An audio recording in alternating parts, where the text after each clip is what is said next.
উপজেলা নির্বাচনে ভোট দিয়ে সাংবিধানিক অধিকার প্রয়োগে দেশবাসীর প্রতি আহ্বান জানিয়েছেন আওয়ামী লীগের সভাপতি প্রধানমন্ত্রী শেখ হাসিনা।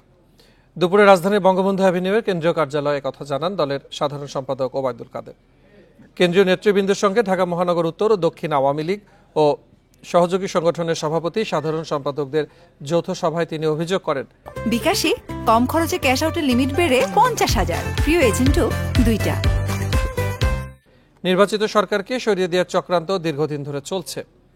এটি চিহ্নিত অপশক্তি গণতন্ত্রের ক্ষতি করতে নির্বাচন বিরোধী ষড়যন্ত্রে লিপ্ত, তাদের রুখতে সবাইকে ঐক্যবদ্ধভাবে থাকার আহ্বান জানিয়ে তিনি বলেন, দেশের গণতন্ত্রকে প্রাতিষ্ঠানিক রূপ দিতে সর্বাত্মক চেষ্টা অব্যাহত থাকবে।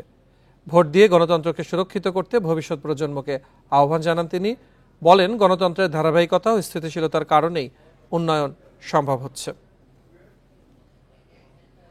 ভোটার উপস্থিতি সন্তোষজনক থাকার পরও অবিরাম আমাদের নির্বাচনের বিরুদ্ধে, গণতান্ত্রিক ব্যবস্থার বিরুদ্ধে দেশি বিদেশি একটা চক্র অপপ্রচার, মিথ্যাচার চালিয়ে যাচ্ছে।